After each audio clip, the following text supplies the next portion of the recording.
for getting up here promptly, getting in your seat, and getting settled. During the program today, we have some presenters and speakers from the community who have volunteered their time to come in and share some things with you. And so what I'm asking, what your teachers are asking, and what we are asking as a school is that you be respectful of them. You should be on your absolute best behavior. There should not really be any talking, no chatter amongst you and your peers. And so if there is an issue and teachers recognize that there are certain students who cannot be quiet, they're going to ask you to just kind of step out, all right? We need to be making sure that we are completely, entirely respectful of the people who have volunteered their time to come and share some things with you, okay? So, at this time, I'm going to turn it over to the choir, and we're going to get the program started, okay?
As we enter Black History Month this February, it is pertinent that we take time to recognize the important contributions made to our nation's life by Black citizens. While our efforts to appreciate and acknowledge these contributions should not be limited to a month, but it is equally necessary to reflect on the efforts of African Americans that have shaped our world today. To begin the program, we are fortunate enough to hear from one of the greatest activists known both here in Charlotte and around the nation, Mrs. Dorothy Counts Scoggins.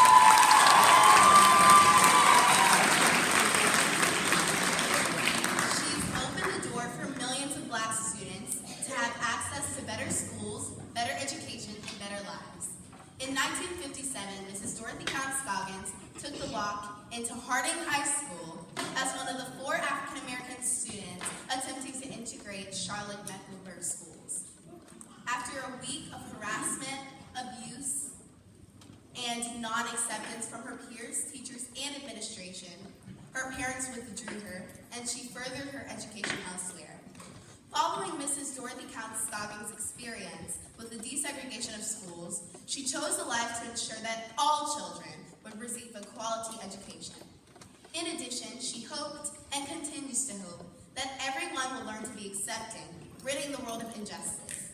Her experiences with desegregation have shaped the future as a social worker for disadvantaged children, a preschool teacher, and a community college instructor. She is a graduate of both Johnson C. Smith University and the University of North Carolina at Chapel Hill. Now Mrs. Dorothy Count Scoggins travels to tell her story of changing the education system in America. Her speaking engagements have been geared towards our younger generation to ensure that this history is heard and not forgotten. She continues to serve as a volunteer in many schools in CMS and promotes equity and equality in doing so. As you can see, Mrs. Dorothy Count Scoggins has played an influential role in shaping education for all students, particularly African Americans. We are fortunate to have her here with us today at Piedmont. Please welcome to the stage Mrs. Dorothy Count Scoggins.